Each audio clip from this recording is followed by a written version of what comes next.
প্রিয় ছাত্রছাত্রী, কেমন আছো সকলে? বর্তমান আমরা খুব কঠিন পরিস্থিতির মধ্য দিয়ে যাচ্ছি, কিন্তু তবুও আমাদের এগিয়ে চলতে হবে। বাড়িতে বসে একটু একটু করে পড়াশোনা শুরু করেছে সবাই নিশ্চয়ই। চলো আজকে জীবন বিজ্ঞান ক্লাসটা করে ফেলি আমরা। আমি আজকে তোমাদের কন্টিনিউটি অফ লাইফ বা জীবনের প্রবাহমানতা, এই যে দ্বিতীয় চ্যাপ্টারটা রয়েছে, এটার কোষ বিভাজন চ্যাপ্টারটা শুরু করব। কোষ বিভাজন কথাটার সাধারণ অর্থ হচ্ছে একটা কোষ দুই ভাগে ভাগ হয়ে যাওয়া।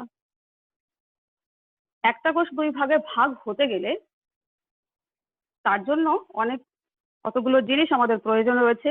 কোষের মধ্যে থাকা যে অঙ্গাণুগুলো আমরা নিশ্চয়ই জানি, তাকে বলা হয় কোষীয় অঙ্গাণু। তাহলে সেই কোষীয় অঙ্গাণুগুলি কোষ বিভাজনে সর্বতোভাবে সাহায্য করে। তাই আমরা প্রথমে দেখে নেব যে সমস্ত কোষীয় অঙ্গাণুগুলি আমাদের কোষ বিভাজনে সাহায্য করছে। সেগুলির মধ্যে প্রথমেই রয়েছে নিউক্লিয়াস। আমরা আগে পূর্ব পাঠে পড়েছি যে নিউক্লিয়াস কোষ বিভাজনে মুখ্য ভূমিকা গ্রহণ করে থাকে, এবং এই কোষ বিভাজন পর্যায়ে আমরা পরবর্তীকালে দেখব যে নিউক্লিয়াস তার চারটি যে গুরুত্বপূর্ণ পর্যায় রয়েছে, প্রোফেজ, মেটাফেজ, অ্যানাফেজ এবং টেলোফেজ। এই চারটি পর্যায়ের মধ্য দিয়ে নিউক্লিয়াস আলাদা করে বিভাজিত হবে এবং সেটার নাম হচ্ছে ক্যারিওকাইনেসিস। তো ক্যারিওকাইনেসিস, এখন আমরা শুধুমাত্র এদের ভূমিকাটা জানবো যে শুধুমাত্র কোষ বিভাজনের এই পর্যায়ে কোষীয় অঙ্গাণুগুলির ভূমিকাটা ঠিক কি। 2 নম্বরে আমরা যে কোষীয় অঙ্গাণুর কথা বলবো তার নাম হচ্ছে সেন্ট্রোজোম ও মাইক্রোটিউবিউল। সেন্ট্রোজোম আমরা জানি প্রাণী কোষে অবস্থিত। এটি তাহলে কি করে কোষ বিভাজনের সময়? কোষ বিভাজনের সময় সেন্ট্রোজোম বেম তন্তু বা স্পিন্ডল ফাইবার্স গঠন করে। স্পিন্ডল গুলো একটা কোষ আমরা জানি গোলাকার, তার একদিকে রয়েছে উত্তর মেরু, আরেক দিকে রয়েছে দক্ষিণ মেরু, এবং উত্তর থেকে দক্ষিণ মেরু কোষ বরাবর যে সমস্ত সুতোগুলো রয়েছে অবিচ্ছিন্নভাবে, সেই সুতোগুলোকে বলা হয় স্পিন্ডল ফাইবার। অবশ্যই এই ফাইবারগুলি এক ধরনের প্রোটিন। তাহলে প্রাণী কোষের ক্ষেত্রে আমরা দেখতে পাচ্ছি সেন্ট্রোজোম বেম তন্তু গঠনে সাহায্য করে, যেটা কোষ বিভাজনের সময় খুবই গুরুত্বপূর্ণ ভূমিকা গ্রহণ করে।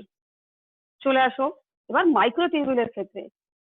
উদ্ভিদ কোষে আমরা জানি যে সেখানে সেন্ট্রোজোম থাকে না, তাহলে তাদের ক্ষেত্রে কোষ বিভাজন হওয়ার সময় বেম তন্তু বা স্পিন্ডল ফাইবার গঠন করবে কে?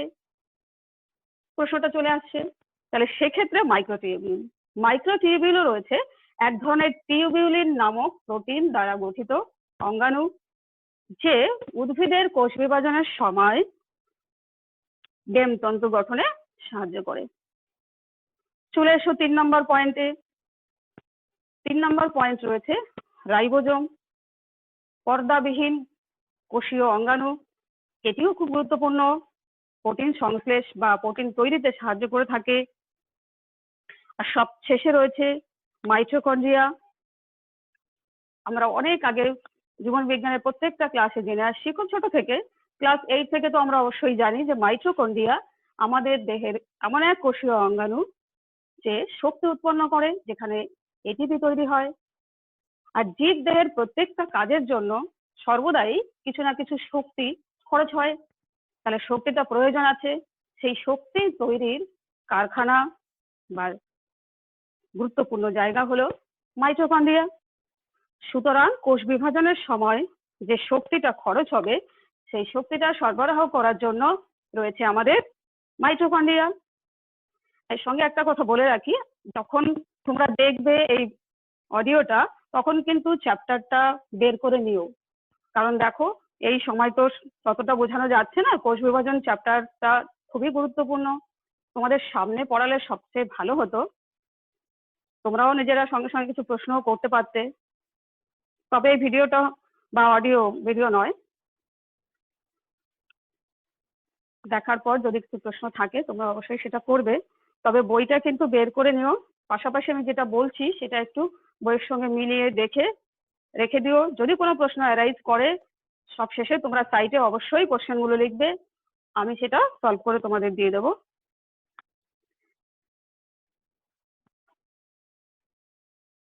তাহলে এই যে কোষ বিভাজনটা বললাম, এই কোষীয় অঙ্গাণুগুলো প্রয়োজন রয়েছে। তো আমরা এবার দেখে নেবো এর তাৎপর্যটা কি, সিগনিফিক্যান্স অফ সেল ডিভিশন, কি রয়েছে এর গুরুত্বপূর্ণ কাজ, কি রয়েছে তাৎপর্য। তাহলে প্রথমেই যখন একটা কোষ বিভাজিত হয়ে দুটো কোষ তৈরি হচ্ছে, তাহলে যেখান থেকে তৈরি হয় প্রথম যে কোষটা, সেই কোষটাকে বলা হয় জনিত্রী কোষ, এবং সেখান থেকে নতুন যে দুটো কোষ তৈরি হয় তাকে বলা হয় অপত্য কোষ।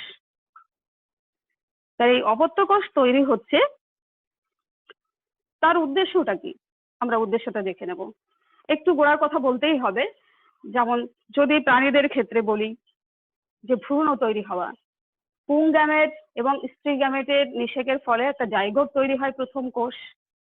সেই জাইগোট ক্রমশ বিভাজিত হয়ে, কোষ বিভাজিত হয়ে বড় হয়ে আস্তে আস্তে তৈরি হয় ভ্রূণ, এবং এই ভ্রূণই পরবর্তীকালে আরো কোষ বিভাজনের পরে অ্যাডাল্টে পরিণত হয়।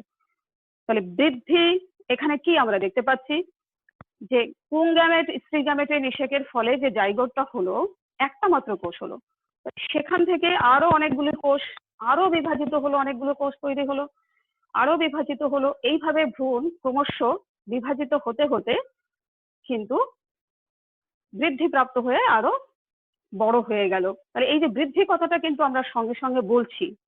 তাহলে এখানে জীবদেহের বৃদ্ধির জন্য কোষ বিভাজন একান্ত প্রয়োজন।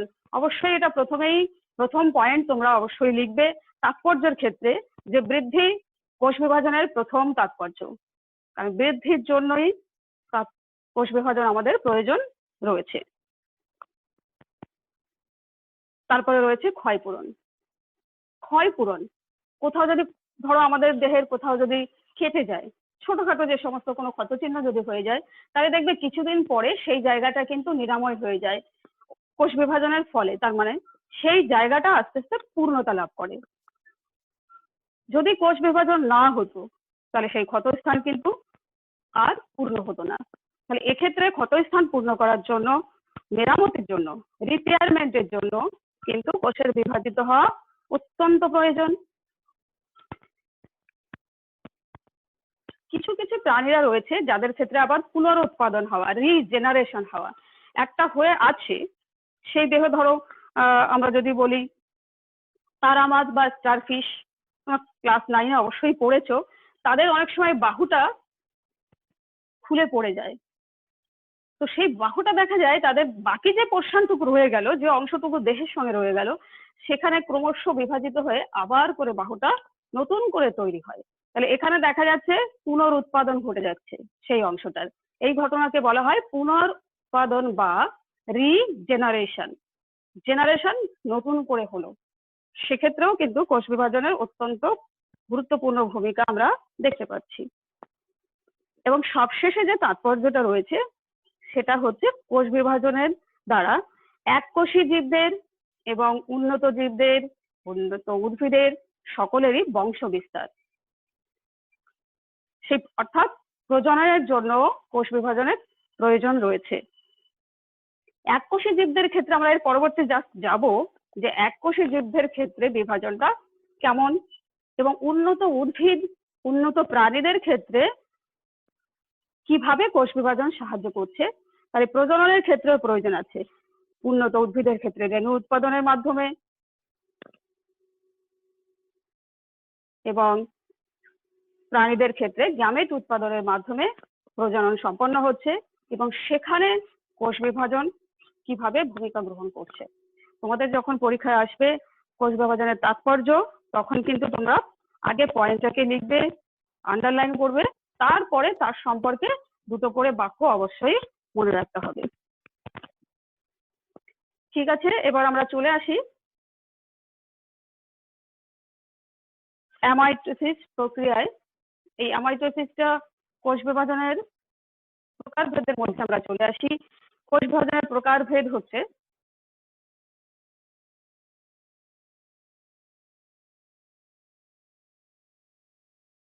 তিন প্রকার কোষ বিভাজন রয়েছে। তিন প্রকারের মধ্যে আমরা প্রথমেই বলি কোষ বিভাজনের প্রথম প্রকারভেদ অ্যামাইটোসিস প্রক্রিয়া, বা প্রত্যক্ষ বিভাজন, মাইটোসিস কোষ বিভাজন বা পরোক্ষ বিভাজন, এবং মিওসিস কোষ বিভাজন বা হ্রাস বিভাজন। তাহলে অ্যামাইটোসিস প্রক্রিয়ায় আমরা এবার দেখব অ্যামাইটোসিস বা প্রত্যক্ষ বিভাজন বললাম। ধরা যাক অ্যামিবার ক্ষেত্রে, অ্যামিবা একটি এককোষী প্রাণী। আমরা দেখতে পাচ্ছি সেখানে রয়েছে তার মধ্যে সাইটোপ্লাজম সোজা, আর রয়েছে একটা নিউক্লিয়াস। তার মধ্যে রয়েছে নিউক্লিয়াসের মধ্যে রয়েছে নিউক্লিয়াস। আমরা এই কোষীয় অঙ্গাণু সম্পর্কে অবশ্যই অবগত। এবার আমরা দেখব যে অ্যামাইটোসিস প্রক্রিয়ায় কিভাবে অ্যামিবা থেকে নতুন করে দুটি অপত্য কোষের সৃষ্টি হয়। এক্ষেত্রে বলে রাখি যে প্রধান কোষটা থেকে দুটি কোষের সৃষ্টি হলো, সেই প্রথম কোষটিকে বলা হয় জনিত্রী কোষ, এবং যে দুটি নতুন কোষ সৃষ্টি হলো তাকে বলা হয় অপত্য কোষ। এখানে আমরা দেখতে পাচ্ছি অ্যামিবা রয়েছে। তো অ্যামিবা যখন তার কোষ বিভাজন প্রথম শুরু হলো, সেখানে আমরা দেখতে পাচ্ছি সাইটোপ্লাজমের দুপাশ থেকে একটা কনস্ট্রিকশন বা একটা খাঁজ তৈরি হয়েছে। এটা কোষ দেহের ক্ষেত্রে সাইটোপ্লাজমের অংশটাকে, কিন্তু ভেতরে দেখো যে সেখানে নিউক্লিয়াসটা দুই দিকে ডাম্বেল আকৃতি। ডাম্বেলের আকৃতিটা কেমন না, দুটো মাথা একটুখানি মোটা মতো থাকে, মাঝখানটা তার থেকে একটু সরু লম্বা দণ্ডাকার। এটা হচ্ছে ডাম্বেল আকৃতি। আমাদের বলাই আছে যে নিউক্লিয়াসটা ডাম্বেল আকৃতি হবে। তো আমরা কিন্তু দেখতে পাচ্ছি যে নিউক্লিয়াসটা দুটি মাথায় দুদিকে মোটা আকৃতি রয়েছে এবং মাঝখানটা একটুখানি চাপা সরু অংশ। তাহলে এইটাকে বলা হচ্ছে ডাম্বেল আকৃতি। অ্যাকচুয়ালি মাইটোসিসের নিউক্লিয়াসটি ডাম্বেল আকৃতি গঠন করে এবং সাইটোপ্লাজম দুই দিক থেকে সংকুচিত হতে হতে একটা সময় মাঝখানে ভাগ হয়ে দুটি কোষ তৈরি হয়। তো ডাম্বেলটা পরবর্তী বিভাজন যখন দেখো তীরচিহ্ন দিয়ে দেখানো আছে যে ওই ডাম্বেল আকৃতিটার মাঝখানে, অর্থাৎ দুটো নিউক্লিয়াসের দুদিকে যে মাথা মতো রয়েছে তার মাঝখানের অংশটা একটু পাতলা, সেই অংশটায় ক্রমশ আরো টান হবে, আরো সরু হবে, এবং একটা সময় পরে ওটা দুই ভাগে ভাগ হয়ে যাবে। আমরা একই সঙ্গে দেখতে পাচ্ছি যে সাইটোপ্লাজমের কনস্ট্রিকশন বা খাঁজটা যেটা দ্বিতীয় পর্যায়ে সবে শুরু হয়েছিল, সেটা তৃতীয় পর্যায়ে দেখো আরেকটু ভেতরের দিকে যাচ্ছে।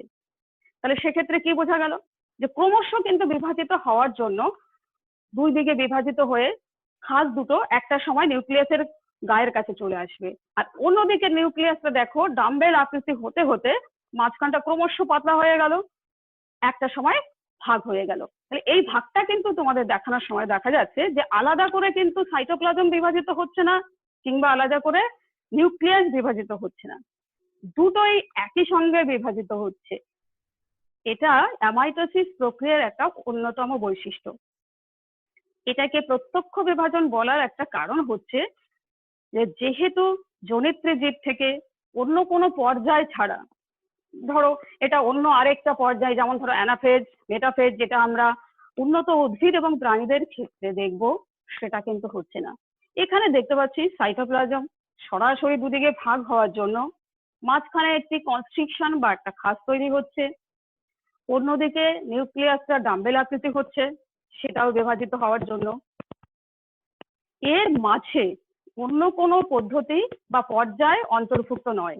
সেই জন্য অ্যামিবার এই সেল ডিভিশনকে বলা হয় অ্যামাইটোসিস সেল ডিভিশন, প্রত্যক্ষ বিভাজন, এবং এটা খুবই সিম্পল সরল প্রকৃতির কোষ বিভাজন আমরা দেখতে পাচ্ছি অ্যামিবার ক্ষেত্রে। সেক্ষেত্রে তোমার এখানে কি পড়বে, তোমরা এই অ্যামাইটোসিসের প্রক্রিয়ার সংজ্ঞা পড়বে, অবশ্যই সংজ্ঞাটা মাথায় রাখবে যে এখানে সেই একটি পর্যায় যেখানে নিউক্লিয় পর্দা। আরেকটা কথা দেখো, পর্দাটা যেহেতু নিউক্লিয়াস দুই ভাগে ভাগ হচ্ছে, তার আগে ডাম্বেল আকৃতি হচ্ছে, কিন্তু একটা জিনিস লক্ষ্য করা যাচ্ছে যে নিউক্লিয় পর্দাটা কিন্তু কখনোই অবলুপ্তি ঘটেনি, অর্থাৎ পর্দাটা রয়ে গেছে। গোলাকার যে অংশটা নিউক্লিয়ার লাশের বাইরে দেখো পর্দা, সে পর্দাটা দেখো ওই যখন ডাম্বেল হচ্ছে তখনও রেখা বরাবর কিন্তু সেই পর্দাটা রয়ে গেছে। তাহলে আমরা সংজ্ঞার সময় এটা অবশ্যই উল্লেখ করব, যেটা অ্যামাইটোসিসের মধ্যে আমরা দেখতে পাচ্ছি যে তার পর্দাটা কিন্তু কিছুতেই বিলুপ্ত হয়নি, পর্দাটাও রয়েছে। যখন ভেতরের নিউক্লিয় প্লাজম সহ ডাম্বেল আকৃতি হচ্ছে, তখন কিন্তু তার পর্দাও এরকম লম্বা হয়ে গেল। যখন গোলাকার ছিল পর্দাটা গোলাকার নিয়েছে, অর্থাৎ নিউক্লিয় পর্দা। আবার যখন ডাম্বেল আকৃতি হচ্ছে তখনও কিন্তু তার পর্দাটা সেই সমানভাবে দুই দিকে কিন্তু লম্বা হয়ে গেল।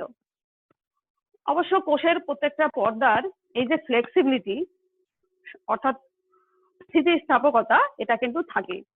এটা অবশ্যই একটা কোষের অন্যতম বৈশিষ্ট্য, কোষ পর্দার বৈশিষ্ট্য।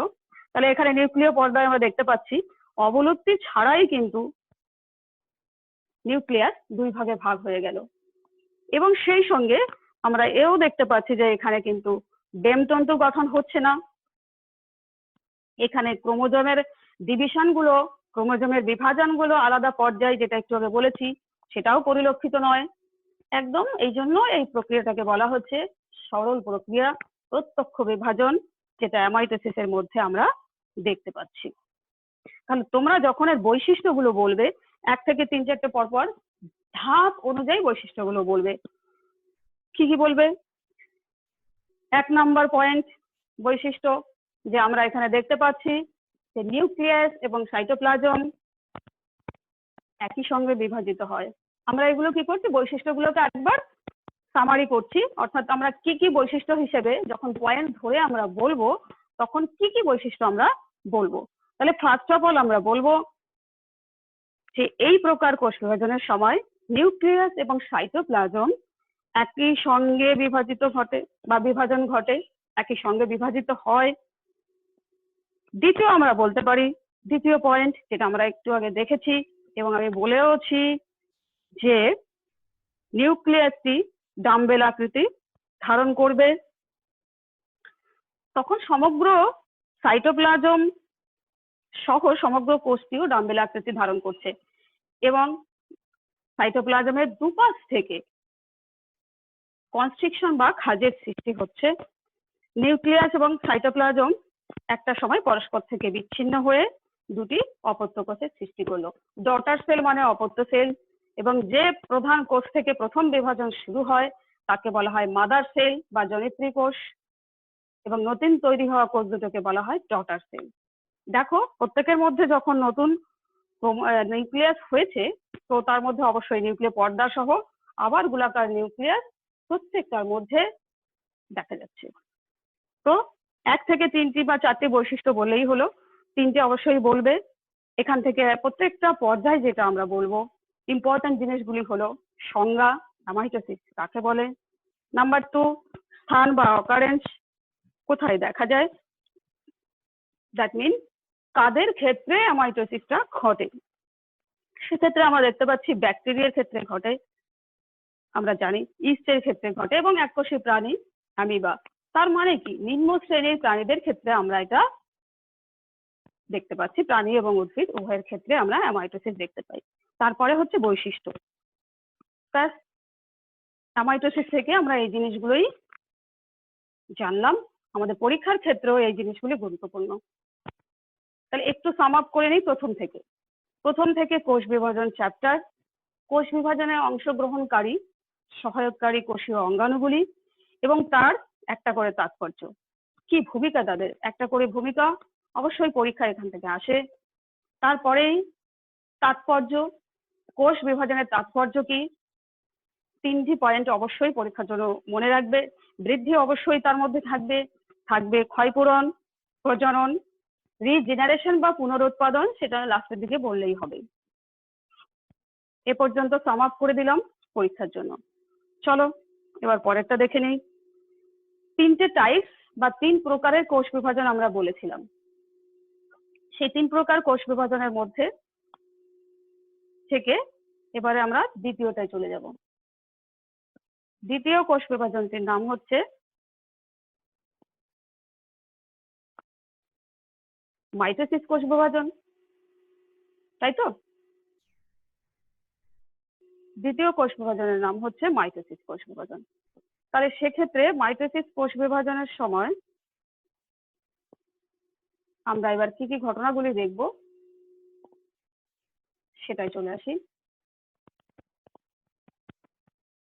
এতক্ষণে অ্যামাইটোসিস প্রক্রিয়ায় যেটা বলা হলো যে প্রত্যক্ষ বিভাজন, এবারে মাইটোসিসের ক্ষেত্রে বলা হয়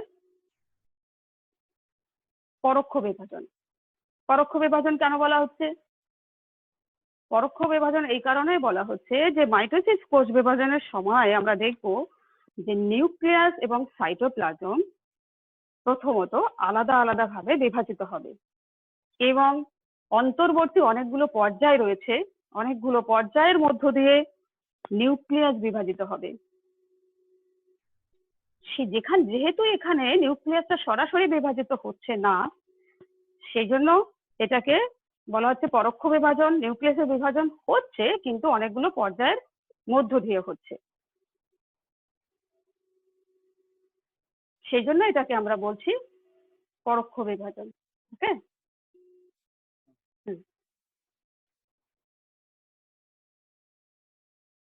চলো যেটা বলছিলাম, এবার আমরা চলে আসি মাইটোসিস কোষ বিভাজনের ক্ষেত্রে, যে এটাকে সম আকৃতি, সম বিভাজন, সম সংখ্যক ক্রোমোজোম সহ দুটি অপত্য কোষ তৈরি হয়। আমরা একটা একটা করে ব্যাখ্যা করব, সেটা একটু দেখে নাও। যে এখানে ছবিতেও মাইটোসিসের ক্ষেত্রে বাদিকের ছবিটা একবার দেখো, যে ক্রোমোজোম সংখ্যা কিন্তু আলটিমেটলি জনিত্রী কোষের ক্ষেত্রে, জনিত্রী কোষ আমি আগেই বলেছি যে প্রধান কোষ থেকে কোষটা বিভাজিত হয়ে দুটি অপত্য কোষ তৈরি হয়, সেই কোষটাকে বলা হয় জনিত্রী কোষ। এই জনিত্রী কোষে ক্রোমোজোম নাম্বার বা ক্রোমোজোম সংখ্যা ডিপ্লয়েড থাকে 2n সংখ্যক, এবং অপত্য কোষ যখন তৈরি হয় জনিত্রী থেকে, তখন তার মধ্যেও কিন্তু ডিপ্লয়েড ক্রোমোজোম সংখ্যা চলে আসে। তার মানে ক্রোমোজোম সংখ্যা অপত্যতেও যে সংখ্যক হবে 2n সংখ্যক, আমি 2n দিয়েই বলছি। যদি বই থাকে সাঁতরার বা বাণী সংসদের বই, সেখানে একটু বের করে দেখো 2n সংখ্যক কথাটা কোষ বিভাজনের কোষের যে গোলাকার চিহ্ন দেওয়া আছে, যে ছবি দিয়ে বোঝানো আছে, তার পাশে 2n অবশ্যই লেখা আছে। এখানে ক্রোমোজোমের চিত্র অঙ্কন করে বোঝানো হচ্ছে, যেটা আমি দেখাচ্ছি, কিন্তু তোমাদের বইয়ে দেখবে 2n দেওয়া আছে। 2n দিয়েই তোমরা ভালো বুঝবে। তো ডিপ্লয়েড সংখ্যক বা 2n সংখ্যক থাকে, আর সেখান থেকে অপত্য যেটা তৈরি হবে সেখানেও 2n সংখ্যক, প্রত্যেকটা অপত্যের মধ্যে 2n সংখ্যক ক্রোমোজোম সংখ্যা থাকবে। আর এক্ষেত্রে দুটি অপত্য কোষ তৈরি হবে। কিন্তু যেটা বলছিলাম যে কেন এটাকে পরোক্ষ বিভাজন বলছে, পরোক্ষ বিভাজন এই কারণে বলছে যে নিউক্লিয়াস যখন বিভাজিত হয়ে অপত্যের মধ্যে আসবে, তখন তাকে 4টি পর্যায়ের মধ্য দিয়ে বিভাজিত হয়ে তবে অপত্য কোষটা তৈরি করতে হয়। আমরা অ্যামাইটোসিসকে পাশে রেখেই বলছি। অ্যামাইটোসিসের ক্ষেত্রে আমরা দেখেছি যে নিউক্লিয়াসটা সিম্পলি সাধারণভাবে 2 ভাগে ভাগ হয়ে গেল, ডাম্বেলের মতো হলো, ভাগ হয়ে গেল। কিন্তু মাইটোসিসের ক্ষেত্রে আমরা পরবর্তীকালে অবশ্যই বিস্তারিত আসব, শুধু এখানে তোমাদের প্রাইমারিলি একটা ধারণা দেওয়ার জন্য বলছি যে একটা কোষ থেকে দুটো কোষ হওয়ার ক্ষেত্রে জনিত্রী কোষের ক্রোমোজোম সংখ্যা যা থাকবে, যে দুটি নতুন অপত্য কোষ তৈরি হলো সেখানেও ক্রোমোজোম সংখ্যা সমান থাকবে। একটু সংজ্ঞাটা ভালো করে দেখো, যে সেখানে সমসংখ্যক ক্রোমোজোম লেখা আছে, সম আকৃতি লেখা আছে, আকৃতি একই রকম হবে, সমগুণ সম্পন্ন। কেন গুণ সম্পন্ন বলা হলো? যেহেতু জনিত্রী কোষের ডিপ্লয়েড ক্রোমোজোম সংখ্যা এবং অপত্যেও ডিপ্লয়েড ক্রোমোজোম সংখ্যা, এখানে সরাসরি মাইটোসিস কোষ বিভাজন 4টি পর্যায়ের মধ্য দিয়ে হয়েছে। কিন্তু নিউক্লিয়াসের যে 4টি পর্যায়ে আমরা শুরুতে বলেছিলাম, যে প্রোফেজ, মেটাফেজ, অ্যানাফেজ এবং টেলোফেজ, এই 4টি পর্যায় কিন্তু এখানে ঘটে। তবে যেহেতু এখানে হ্যাপ্লয়েড হয় না এবং দুবার বিভাজিত হচ্ছে না, তাই এই ক্ষেত্রে কিন্তু ভ্যারিয়েশনটা কম দেখা যাচ্ছে। সেই জন্য এদের সমগুণ সম্পন্ন বলা হচ্ছে। মাতৃকোষের যে গুণটা থাকবে 2n সংখ্যকের মধ্যে, অপত্য কোষগুলির মধ্যে তাদের ক্ষেত্রেও একই গুণ সম্পন্ন, জেনেটিক্যালি তাদের ক্যারেক্টারিস্টিক্স বা বৈশিষ্ট্য একই রকমই হবে। এখানে আমরা অত ডিটেলসটা বলবো না, ডিটেলসটা পরে 4টি পর্যায়ের মধ্যে আছে। যেটা তোমরা গুরুত্বপূর্ণ বিষয় আমি আগেও বলেছি, এখানে তোমাদের বলতে হবে মাইটোসিসের সংজ্ঞা কোথায় হয় বা অকারেন্স কাদের ক্ষেত্রে, উদ্ভিদের ক্ষেত্রে কোথায় হয়, কাণ্ড মূলের অগ্রভাগে, অবশ্যই সেই সমস্ত বর্ধনশীল জায়গায় যেগুলো বর্ধিত হয়, ভ্রূণমূল এবং ভাজক কলায়। আর প্রাণীদের ক্ষেত্রে রয়েছে ভ্রূণের পরিস্ফুটনের সময়, আমি শুরুতেই বলেছি যে যেমন ধরো পুং গ্যামেট এবং স্ত্রী গ্যামেট নিষেকের ফলে জাইগোট তৈরি হয়, প্রথম যে কোষটা। কিন্তু সেই জাইগোট অবস্থায় যদি থাকতো তাহলে কিন্তু একটা প্রাণী অত বড় হতো না। তো সেই একটা কোষের জাইগোট থেকে ক্রমশ বিভাজিত হয়ে আরো অনেকগুলি কোষ, 100-150 এরকম করে করে কিন্তু একটা ভ্রূণ আলটিমেটলি একটা পরিণত প্রাণীতে একটা রূপ পাচ্ছে।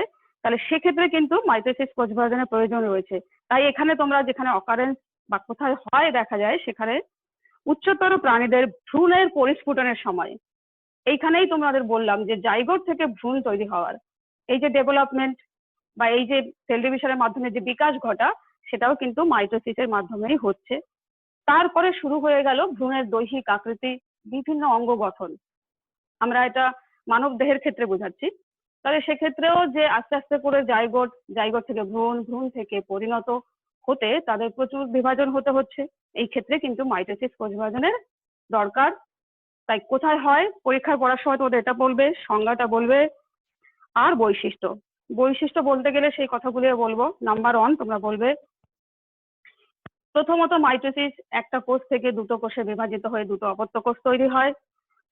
দ্বিতীয়, এখানে ক্রোমোজোম নাম্বারটা খুবই ইম্পর্ট্যান্ট, খুবই গুরুত্বপূর্ণ বলার জন্য যে মাতৃকোষে বা জনিত্রী কোষে যেখানে ক্রোমোজোম নাম্বার যেমন থাকে অপত্য কোষে বা ডটার সেল বলে লেখা আছে, সেখানেও ক্রোমোজোম সংখ্যা একই রকম থাকবে। সুতরাং সংজ্ঞায় যেটা লেখা আছে সমসংখ্যক ক্রোমোজোম তৈরি হবে সবগুণ সম্পন্ন, সেটা একটা বৈশিষ্ট্য, দুটো হয়ে গেল। এই মাইটোসিসকে পরীক্ষায় বারে বারে আসে আরেকটা কথা, সেটা হচ্ছে মাইটোসিসকে কেন সমবিভাজন বলা হয়। সমবিভাজন এই কারণে বলা হয়, ওই সে একই কথাই বলবো, জনিত্রী কোষের মধ্যে ক্রোমোজোম সংখ্যা যেমন সংখ্যক থাকে ডিপ্লয়েড, এবং প্রত্যেকটা অপত্য কোষের মধ্যে সেই ডিপ্লয়েড সংখ্যক ক্রোমোজোমই থাকে। তোমাদের এই ছবিটার পাশে দেখো মিওসিসের কথাটা বলা আছে। আমরা প্রাইমারিলি ধারণার জন্য বলছি, অবশ্যই ওই 4টে পর্যায়ে আমরা পরবর্তীকালে নিশ্চয়ই আমি পড়াবো। মিওসিসে এখানে একটু দেখো যে ক্রোমোজোম সংখ্যাটা সেল ডিভিশন হওয়ার পরে যে 4টি কোষ দেখাচ্ছে, তাহলে এখানে একটা ডিফারেন্স আমরা পেয়েই যাচ্ছি। মাইটোসিসে 2টো, মিওসিসে 4টে। তারপরে দেখো ক্রোমোজোমের নাম্বার এখানে একে দেখানো আছে। প্রত্যেকটা দেখো এখানে সিঙ্গেল ক্রোমোজোম গুলো আছে, একটা একটা করে আছে। তার মানে এখানে কি হলো, জনিত্রী কোষ থেকে অপত্য কোষের ক্রোমোজোম সংখ্যা হাফ হাফ হয়ে গেল। তার মানে এখানে ডিপ্লয়েড থেকে অর্থাৎ ক্রোমোজোম সংখ্যা ডাবল থেকে অপত্য কোষের মধ্যে সিঙ্গেল বা হ্যাপ্লয়েড হয়ে গেল। এটা বোঝানোর জন্য, কম্প্যারিজনের জন্য তোমাদের বলছি। তা সেই জন্য এটাকে সদৃশ বিভাজন বলা হয়। তাহলে পাশাপাশি দেখো তোমাদের যখন তোমার পয়েন্টটা বলবে বৈশিষ্ট্যটা, যে মিওসিসকে হ্রাস বিভাজন বলা হয়। হ্রাস মানে কমে যাওয়া। তাহলে জনিত্রী কোষের মধ্যে যদি 4টি থাকে, দেখো প্রত্যেকটা সেই 4টি ক্রোমোজোমটা প্রত্যেকটা 4টি অপত্যের মধ্যে একটা একটা করে ভাগ হয়ে গেছে, অর্থাৎ ক্রোমোজোম সংখ্যা হাফ হয়ে যাওয়াটাকে কি বলা হয় আমরা জানি, হ্যাপ্লয়েড সংখ্যক ক্রোমোজোম। অর্থাৎ 4টে তোমাদের বইয়ে দেখবে 4টে গোল কোষ দেখানো আছে, প্রত্যেকটা গোল কোষের মধ্যে একটা করে ছোট ছোট এন করা আছে। ছোট ছোট এন মানে হচ্ছে হ্যাপ্লয়েড ক্রোমোজোম সংখ্যা। সুতরাং আরেকটা কথাই পাশাপাশি বলে রাখি যে মাইটোসিস ক্রোমোজোমের ক্ষেত্রে আমরা অ্যামাইটোসিস থেকে একটু তো জটিল অবশ্যই এটা। আর সেখানে যে 4টি পর্যায় বললাম, নিউক্লিয়াসেরও বিভাজন হবে, এখানে সাইটোপ্লাজমেরও আলাদা করে বিভাজন হবে। নিউক্লিয়াসের বিভাজন 4টিকে বলা হয় প্রোফেজ, মেটাফেজ, অ্যানাফেজ এবং টেলোফেজ। আর নিউক্লিয়াসের এই বিভাজন হওয়ার ঘটনাকে বলা হয় ক্যারিওকাইনেসিস। সত্যি কথা বলতে কি, কোষ বিভাজন চ্যাপ্টারটা একটু একটু করে অনেকগুলো পিরিয়ড ধরেই বলতে হয়। এই অবস্থায় তোমাদের প্রতি মুহূর্তে আমি জানি যখন ক্লাসে পড়িয়েছি একটু একটু করে 4টে সেন্টেন্স বলার পরে তোমাদের অনেক প্রশ্ন জাগতো, সরাসরি আমি উত্তর দিতাম, সেরকম সম্ভব হচ্ছে না। তো সেই জন্য এই জায়গাটা অনেকটা সময় লাগে, অনেক প্রশ্ন তোমাদের অ্যারাইজ করছে, মনে জেগে উঠছে। তো এটা হওয়ার পরে তোমরা অবশ্যই লিখবে, সাইটে জানাবে, আমি তখন সমাধান করে দেবো।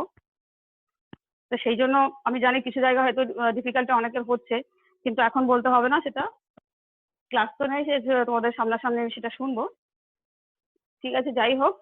তো ওই 4টে কোষ বিভাজনকে কিছু কিছু টার্ম আছে যা পরীক্ষায় সরাসরি টার্মিনোলজি হিসেবে আসে, যেমন ক্যারিওকাইনেসিস কাকে বলে, তখন হবে নিউক্লিয়াসের বিভাজনকে বলা হয় ক্যারিওকাইনেসিস।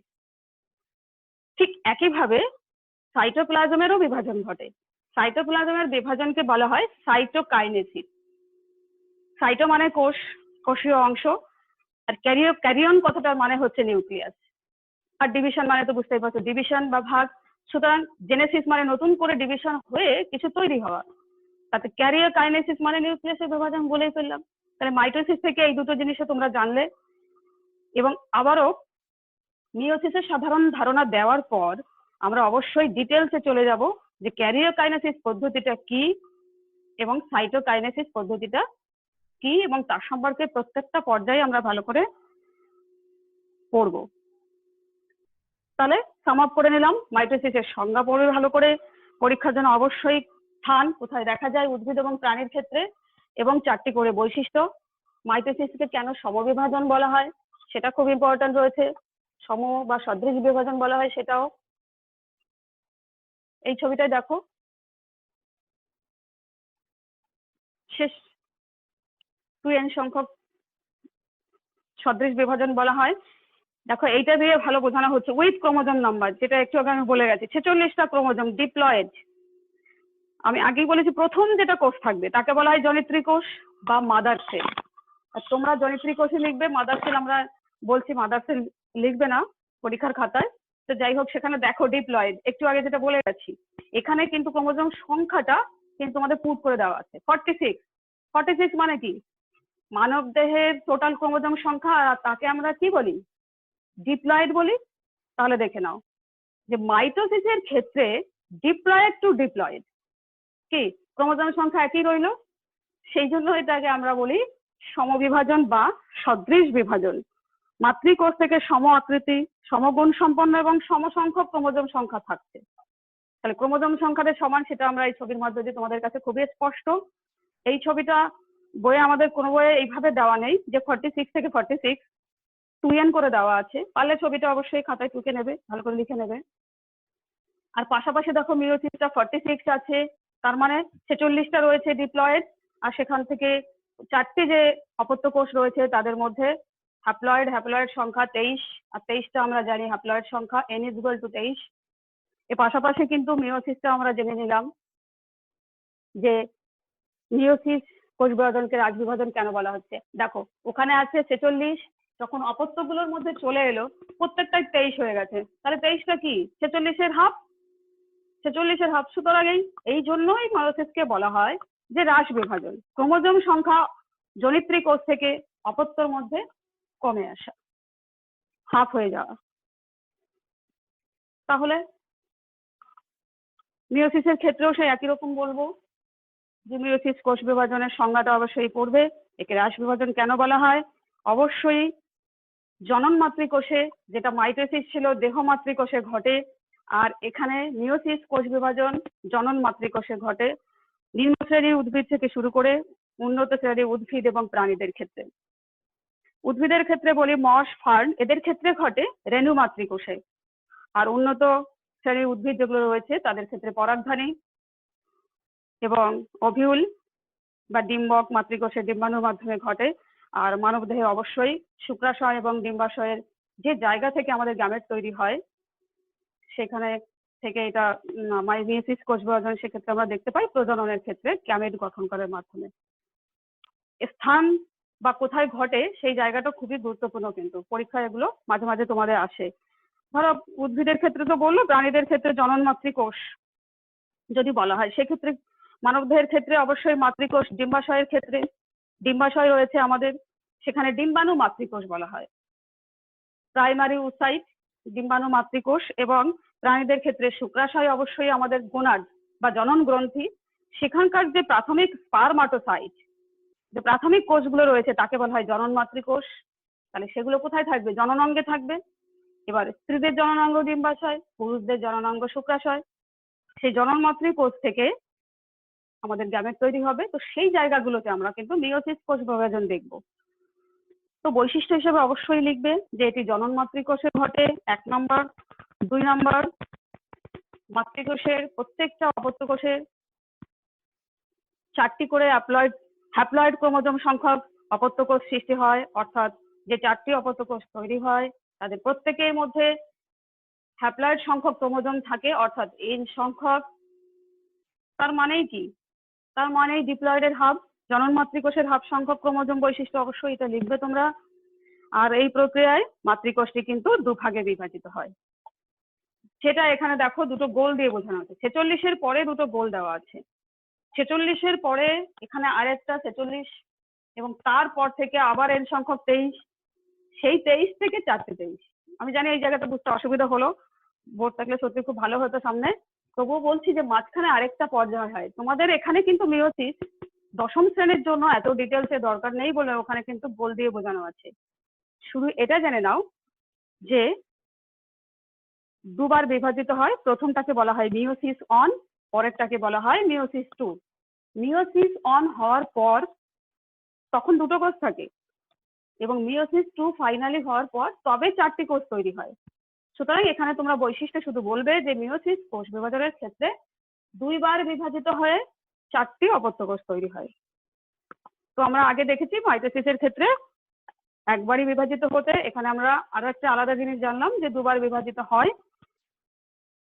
তাই একে হ্রাস বিভাজন বলা হয়।